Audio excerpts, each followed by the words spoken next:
Assalamualaikum warahmatullahi wabarakatuh. A'udzubillahi minasyaitonir rajim. Bismillahirrahmanirrahim. Asyhadu an la ilaha illallah wa asyhadu anna Muhammadar Rasulullah. Allahumma shalli ala sayyidina Muhammad wa ala ali sayyidina Muhammad. Baik, video ini saya buat ini ya jam 18.50 tanggal 2. Insya Allah besok akan saya upload. Jadi ini untuk kuliah teknologi bahan konstruksi. Besok insya Allah jam 7 akan saya upload ke YouTube. Nanti bisa kalian tonton video ini secara berulang atau tonton kapanpun kalian sempat. Baik, di video kali ini kita akan sedikit bahas, masuk ke materi sedikit ya. Kalau kemarin saya sampaikan untuk teknologi bahan konstruksi ada pembagian dua dosen. Yang pertama dengan Pak Rahmat, mungkin untuk yang kelas B dengan saya dulu, kemudian nanti di kelas B ini juga nanti setelah UTS dengan Pak Rahmat. Kemudian pembagiannya untuk saya nanti pokok bahasanya ada dua, utamanya dua, yaitu material tentang baja dan material tentang kayu. Kemudian di Pak Rahmat, insya Allah nanti akan disampaikan tentang lebih detail tentang material beton. Nah, di video kali ini sebelum saya masuk ke materi utama saya yaitu baja dan kayu, akan saya tambahkan, bukan tambahkan ya, akan saya sedikit sisipkan materi tentang beton yang mungkin agak sedikit jarang dibahas di mungkin Pak Rahmat atau mungkin di tempat yang lain. Baik, di sini kita akan fokuskan ke beton khusus untuk video kali ini ya, atau di kuliah ini kuliah kedua ya. Kalau kemarin kita sudah review sedikit tentang outline yang akan kalian pelajari selama di semester 2 ini tentang teknologi bahan konstruksi. Oke, kita masuk ke beton. Baik, beton kita mulai dengan definisinya dulu. Ya, apa sih beton itu? Jadi beton itu adalah kalau mungkin kalian baca literatur di buku atau mungkin disampaikan beberapa pengajar, entah dari kalau kalian lihat dari YouTube atau dari sosial media yang lain, beton itu biasanya campuran ya. Campuran beton itu campuran antara pertama ada air, semen, split atau pasir dan split ya. Jadi ada airnya, ada semennya, ada pasirnya, dan ada splitnya, itu adalah beton. Padahal secara umum yang namanya beton itu ya nggak harus seperti itu. Jadi definisinya secara umumnya yang namanya beton itu adalah pertama dia itu campuran, benar campuran campuran suatu material ya. Kalau yang namanya campuran itu ya pasti dari beberapa jenis material ya. Jadi campuran antara dua bahan utama. Jadi bahan utama yang pertama adalah agregat dan yang kedua adalah zat pengikat. Jadi intinya adalah dua ini. Nah, sekarang nanti akan kita bisa breakdown agregat itu apa sih? Agregat itu sebenarnya apa ya? Jadi agregat itu adalah kalau kita nanti kalau kalian, saya nggak ngerti karena ini masih sifatnya masih online ya, masih WFH, masih belajar dari rumah, masih secara online gitu. Kalian saya nggak ngerti apa nanti bisa ikut apakah ada praktikum praktikum bahan konstruksi apa enggak, nanti sambil jalan saja. Tapi yang jelas kalau kalian nanti masuk ke shift shaker analysis.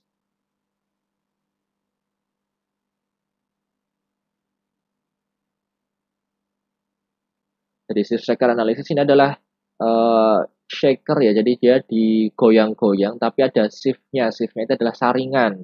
Jadi saringan, ada suatu saringan gitu, dia digoyang-goyangkan sampai nanti akan menahan suatu yang namanya agregat. Nah, ini agregat ini yang akan saya sampaikan. Jadi shiftnya atau saringan-saringan itu ada banyak sekali ukurannya. Jadi kadang ada yang ukurannya, kita masuk ke shift dulu ya, ada yang ukurannya 3/2 inci, inch ya, 3/2 inci, ada yang lebih kecil lagi, ada yang 3/4 inch, ada yang berapa, 3/8, ada yang mungkin 1 inci, kemudian ada yang berapa 3/16 ya, jadi dibagi dua, setengahnya dari yang di atas. Jadi yang paling besar itu ada 3/2, kemudian ada 1 inci, kemudian sebenarnya 3/2 ke 3/4 sepertinya untuk yang standarnya di SNI, jadi 3/2, kemudian dia di bawahnya ada 3/4.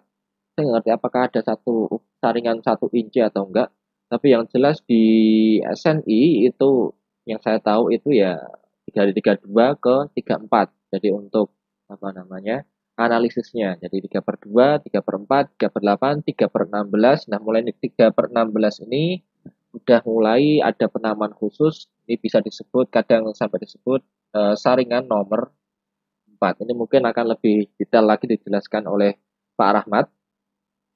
Kemudian di bawahnya lagi ada beberapa saringan sampai yang saringan paling apa ya, yang paling kecil sekali itu adalah saringan nomor 4. Ini udah seperti apa ya? Bukan nomor 4 tapi nomor 200. Jadi nomor 4 itu adalah 3/16 inci atau mungkin kira-kira sekitar 4, berapa 4,7 ya, 4,7 mili, atau ya benar ya 4,7 milimeter. Kemudian saringan nomor 200 ya kira-kira ya itu yang paling ringan, karena paling kecil ya, karena setelah saringan nomor 200 itu adalah panci terakhir yang agregat yang lolos dari saringan nomor 200. Nah, yang saya maksudkan ini agregat itu adalah suatu material, apapun material itu, bahan apapun itu, yang dia tertahan sampai saringan nomor 200. Jadi saringan nomor 200 mungkin akan coba saya lihat di sini. Ya kira-kira ya, jadi saringan nomor 200 itu dia ukurannya 0,075. Ini ukurannya 0,075 milimeter, bahkan nggak ada 1 mili ya, jadi lebih kecil sekali. Kalau kalian lihat nanti di lab itu saringannya ya seperti kain gitu ya, jadi seperti kain. Jadi yang mau saya tegaskan di sini yang namanya agregat itu adalah semua zat bahan apapun itu yang dia tertahan sampai ke saringan nomor 200. Jadi seperti itu. Jadi yang tertahan saringan nomor 200 ke atas itu termasuk agregat. Nah, yang lolos ke saringan 200 itu bisa kita sebut nanti sebenarnya ada opsional, bahan campuran opsional, yaitu yang namanya filler. Dia halus sekali, dia seperti ya silt atau dia jenis tanah yang halus sekali. Kalau misalnya kita taruh di tanah di sieve shaker ini, jadi agregat ya, dia yang tertahan saringan nomor 200 ke atas. Nah, yang bisa di breakdown lagi agregat ini itu ada 2 jenis. Yang pertama adalah agregat kasar, yang kedua adalah agregat halus. Perbedaannya, yang namanya agregat kasar ini adalah material, semua apapun material itu yang dia tertahan di saringan nomor 4. Semua material apapun kalau misalnya dia ukurannya lebih besar dari 4,7 mili itu masuknya adalah agregat kasar. Yang lolos ke saringan atau yang lebih kecil ukuran, misal ya split atau kalau nggak tahu split ya kerikil yang ukurannya misal 4 mili itu sebenarnya sudah masuk ke agregat halus, atau 4,5 atau 4,6 bahkan yang lolos ke saringan nomor 4 dia masuknya ke agregat halus. Jadi penyebutannya bukan lagi kerikil dan pasir, tapi sekarang agregat kasar dan agregat halus.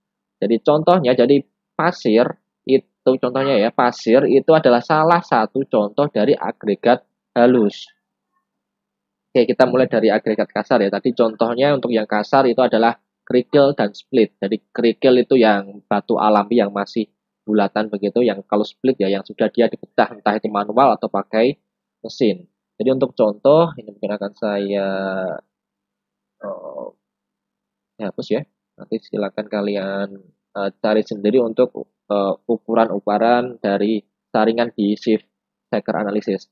Untuk contoh agregat kasar, itu tadi ada split, ada kerikil, ada mungkin pecahan genteng,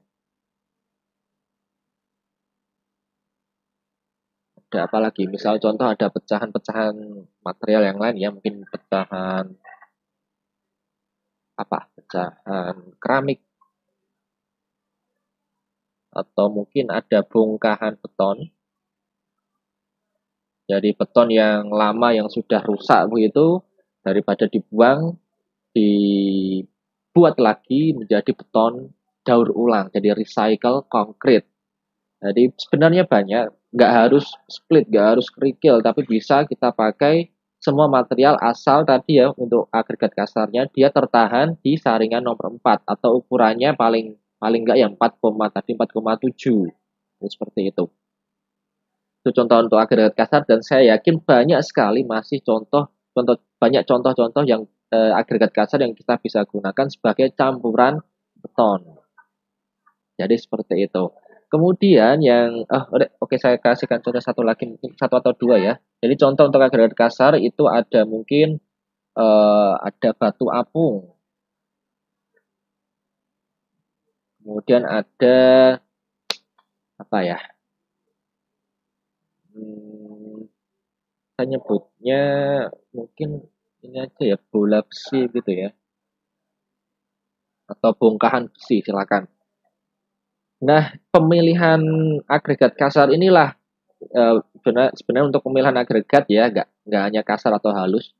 Kasar dan halus pemilihan agregat ini itu akan mengakibatkan adanya sifat beton yang berbeda-beda. Misal tadi saya sebutkan ada bongkahan beton digunakan sebagai agregat kasar.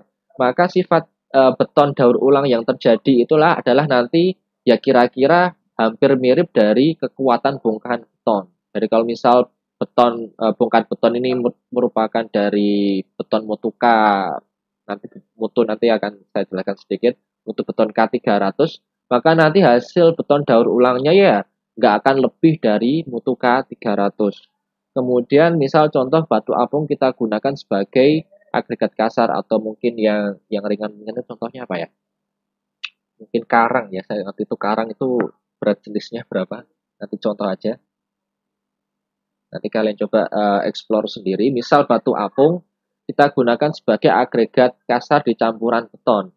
Maka sifat beton yang terjadi yang setelah kita buat, maka betonnya akan bersifat menjadi beton yang ringan. Nah, beton kalau kalau kita pakai bola besi ya, jadi kalau besi yang namanya besi itu kan berat ya.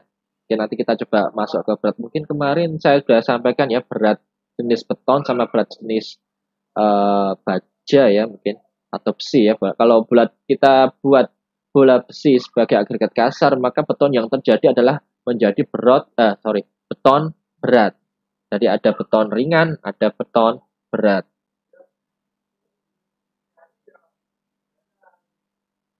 Ada beton, mungkin saya akan tuliskan di sini.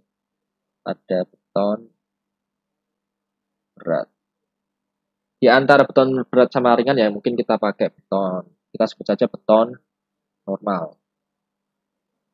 Oke, kalau kemarin saya sampaikan berat jenis beton normal itu kira-kira ya sekitar 2.200-an atau sampai 2.400 kg per meter pangkat ya, jadi per meter volume.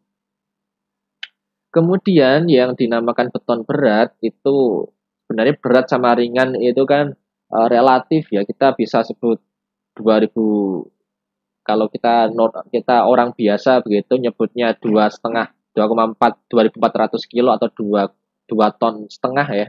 Itu kan ya berat ya. Karena berat itu relatif. Ya, jadi kira-kira patokannya untuk beton berat itulah yang lebih dari 2.500 ya kira-kira aja.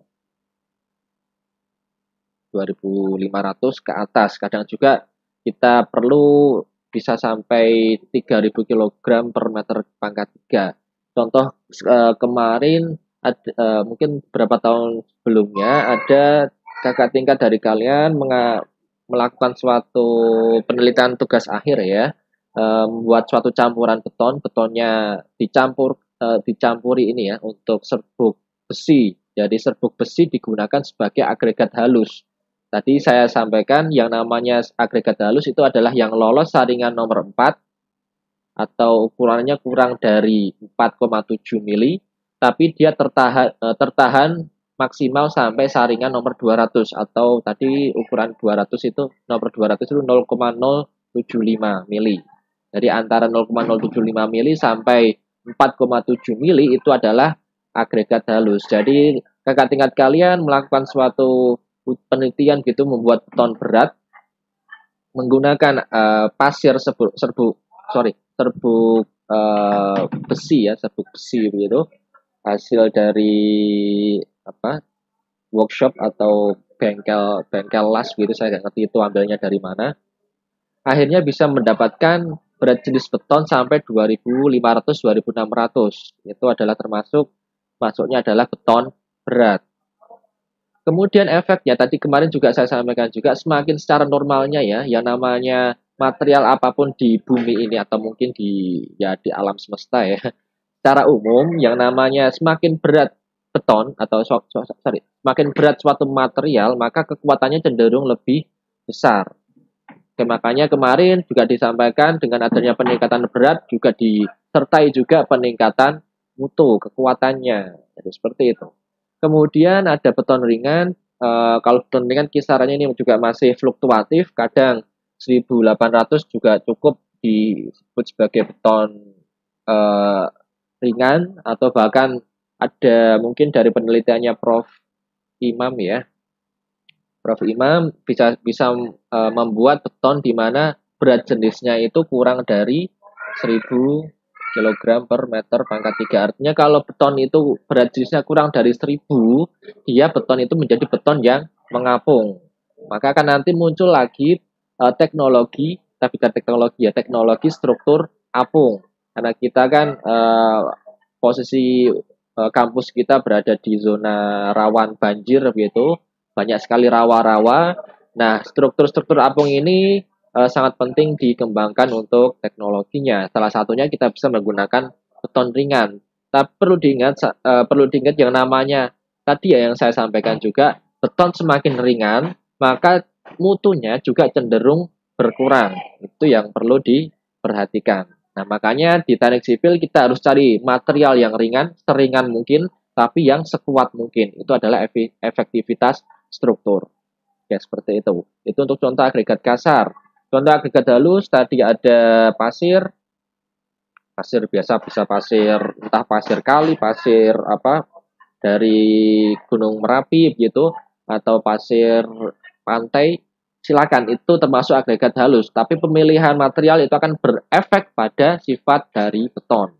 Contoh antara tadi pasir saya sebutkan ada 3, dari gunung, ada dari kali ya, ada dari pantai.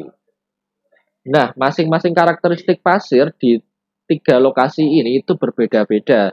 Pasir di daerah gunung hasil dari letupan Gunung Merapi, gunung berapi itu cenderung dia itu kasar, cenderung lebih kasar dan lebih mungkin lebih kuat ya. Kalau kekuatannya mungkin hampir mirip, tapi permukaan pasirnya itu cenderung lebih kasar dibandingkan dengan batu kali, apalagi dibandingkan dengan pasir di kali maupun pasir di pantai.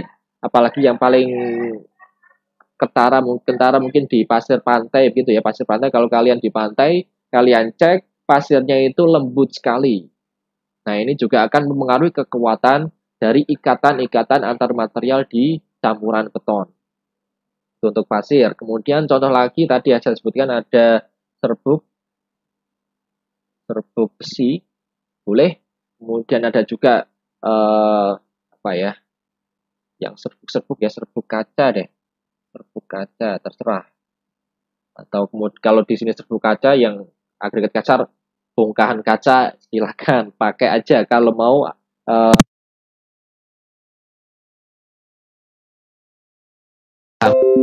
Yang namanya beton itu nggak harus pakai pasir dan split atau kerikil, bisa juga pakai agregat yang lain. Ada banyak sekali untuk alternatifnya.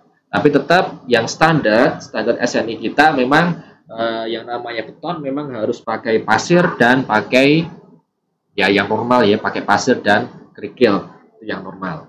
Itu untuk agregat halus. Kemudian zat pengikat utamanya yang perlu kita perhatikan di sini ada air dan semen. Jadi ini juga harus kalian ingat.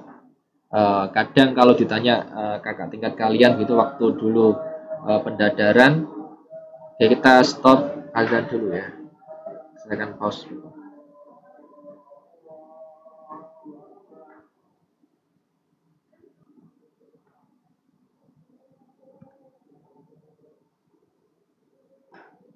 Baik, saya ulangi. Jadi yang namanya beton itu adalah definisinya campuran dari agregat dan zat pengikat. Jadi zat pengikat itu tadi air dan semen, bukan hanya semen saja. Oke, jadi seperti itu. Kemudian mungkin kalau kalian di lapangan ada istilah 1:2:3. Nah, ini adalah perbandingan perbandingan sebenarnya adalah perbandingan berat dari material. Karena ini adalah campuran standar ya, campuran normal, mungkin ini bisa sampai K225 atau K250 ya, ini normal sekali. 1 ini adalah untuk semen, kemudian 2 ini adalah pasir apa kerikil ya, saya agak lupa.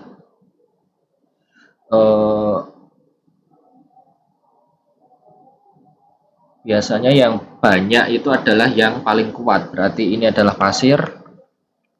Kemudian 3 ini adalah kerikil. Semen, pasir, banding kerikil. Kemudian airnya biasanya kita pakai fast, faktor air semen. Nanti akan dijelaskan juga lebih detail oleh Pak Rahmat. Jadi secara teoritis itu paling kecil faktor air semen itu adalah 0,3. Artinya paling minimal ya. Secara teoritis itu 0,3 artinya ya air sama dengan 0,3 dari berat semen. Ini adalah perbandingan berat. Sekali lagi perbandingan 1:2:3 ada fast 0,3 atau mungkin 0,6 ya, 0,6 yang lumrahnya 0,6, 0,7 ada nggak? Normalnya 0,6 deh, 0,6 untuk fast, 1:2:3. Ini adalah perbandingan berat. Tapi kadang di lapangan perbandingan 1:2:3 ini digunakan untuk perbandingan volume. Nah, ini sebenarnya agak sedikit keliru. Sebenarnya nggak keliru banget ya. Yang ditakutkan kalau masalahnya gini, jadi kalau tukang itu ya 1:2:3 itu kadang itu volumenya itu nggak penuh. Jadi kadang satu ember gitu ya, satu embernya itu satu ember nggak penuh. Kemudian ambil pasir, embernya ternyata udah penuh. Kemudian yang kerikil dia nggak stabil, nggak sama perbandingannya. Berbeda kalau kita di laboratorium, nanti kalau kalian masuk lab, perbandingan ini adalah perbandingan berat, bukan perbandingan volume. Jadi waktu kalau nanti kalian jadi pengawas ya, kalau tukangnya mau perbandingan volume, ya harus diawasi. Kalau misalnya satu semen itu ya, satu ember semen full, maka untuk pasir dan kerikilnya juga harus satu ember full. Pagi hari satu ember full, siang waktu ngaduk semen itu juga harus perbandingannya stabil sampai akhir. Nanti biasanya kalau udah sore begitu kan tukang itu kan agak males-malesan mungkin ya.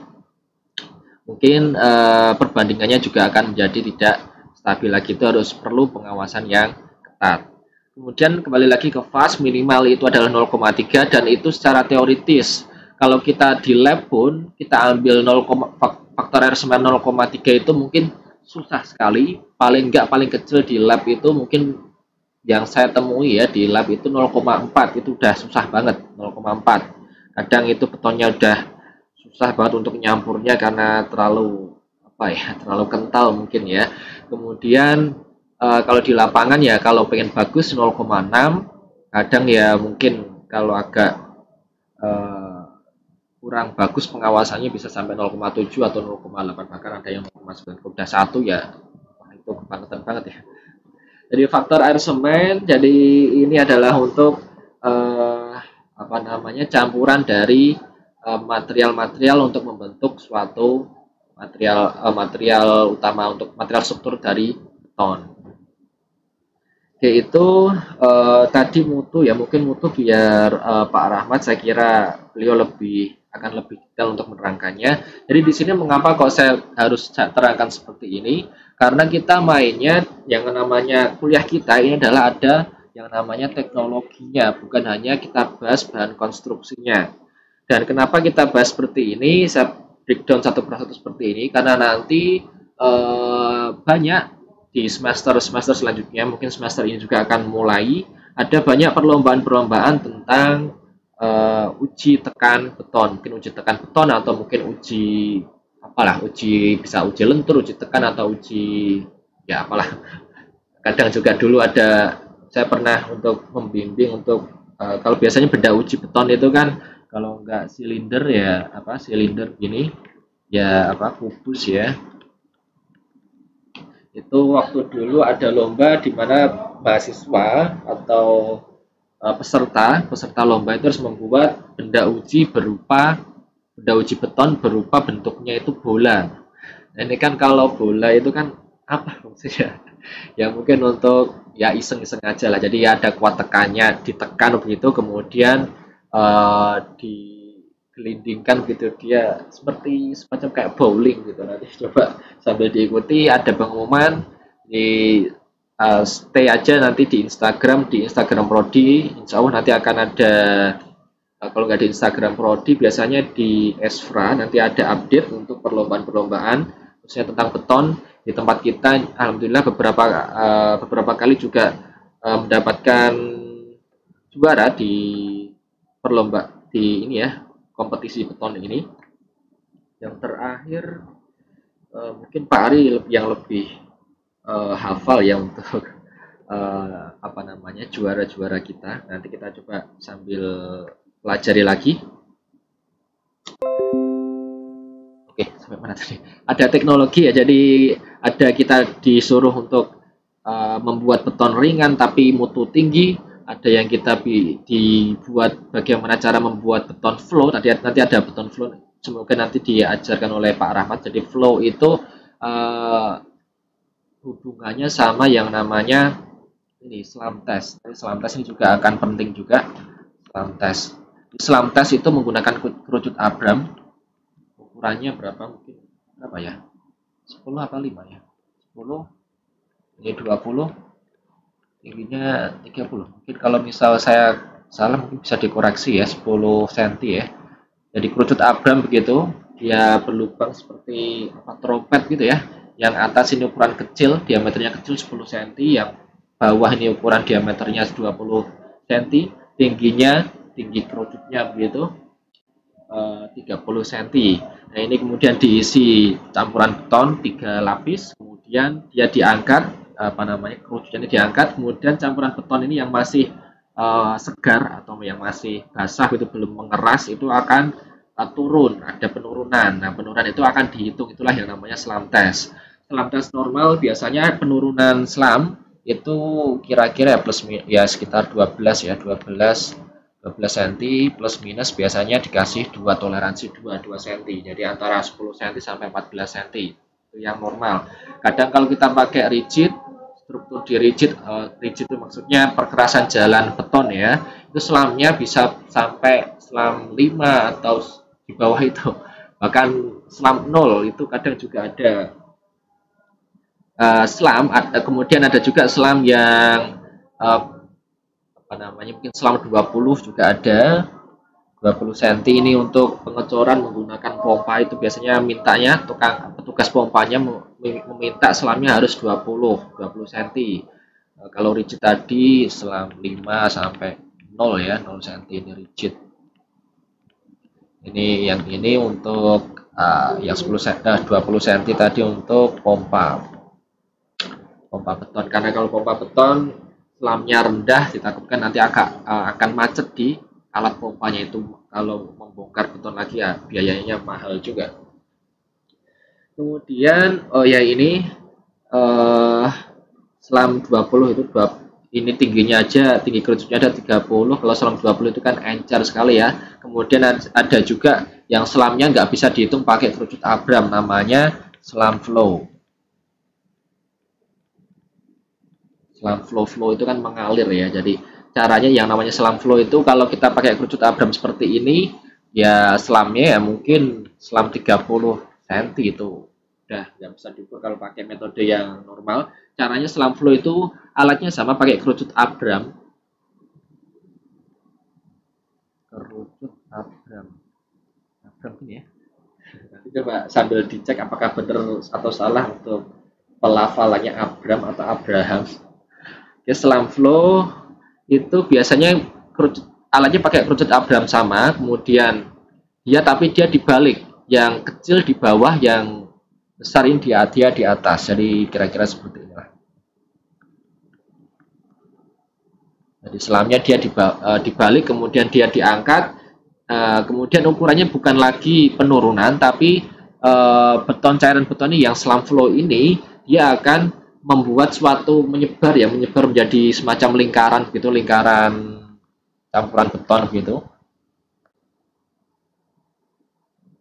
Nah ini dari tengah ke, atau mungkin bukan dari tengah ya, dari sini ke sini, dari ujung apa ya, dari ujung luar sampai ujung luar diameternya berapa, itu adalah selam flow-nya. Selam flow-nya bisa 60 cm, 50 atau mungkin berapa, 65 mungkin ya, 65 sekitar 60-an, 40 cm-an. Ya, seperti itu untuk selam. Jadi selam ini sebenarnya kalau selam itu fungsinya apa sih? Selam ini untuk mengecek apa ya, kemudahan pengerjaan. Jadi hanya untuk mengecek kemudahan saja, apakah gampangnya apakah betonnya ini encer atau malah flow seperti ini, selam flow ya. Jadi seperti itu. Jadi hubungannya nggak ada hubungannya sama kekuatan, dia lebih cenderung ke kekentalan saja, atau kalau istilah di sipil di lapangan mungkin namanya juga sama workability. Jadi hanya selam ya, selam baik selam normal atau selam flow itu untuk mengecek workability-nya saja, workability dari campuran beton, apakah kental, apakah normal ya sekitar 12 plus 2, atau dia lebih flow, lebih encer, lebih cair. Oke, itu mungkin kira-kira yang bisa saya sampaikan untuk materi beton di sini. Ada sedikit teknologi yang bisa kalian lebih explore lagi, karena yang namanya beton itu kan sebenarnya cuma ini aja ya, agregat dan zat pengikat. Sebenarnya ada tambah tadi, ada filler, kemudian nanti ada zat aditif. Apa itu? Silahkan coba cari sendiri, dan harusnya di kuliahnya Pak Rahmat sepertinya ya, kemudian karena kemarin saya ngecek di kelasnya Pak Rahmat, saya ngecek juga, saya juga baca-baca, juga diajarkan untuk zat aditif mungkin filler ya juga, filler juga diajarkan, zat aditif diajarkan. Itu apa nanti kalau aditif itu nanti ada yang apa, natural, alami, ada yang buatan alami atau alami dan kimiawi, walaupun ya itulah, nanti silakan coba kalian cari sendiri. Oke, itu yang penting, yang pokok bahasan kita malam ini, bukan malam ini ya, pagi ini karena saya akan upload besok jam 7 pagi. Yang namanya beton adalah campuran antara agregat dan zat pengikat. Penjabarannya sudah saya sampaikan semuanya, semoga bisa dipahami. Baik, mungkin saya kira video pengajaran kuliah teknologi bahan konstruksi di Unisula ini sekian, kurang lebih yang mohon maaf. Assalamualaikum warahmatullahi wabarakatuh.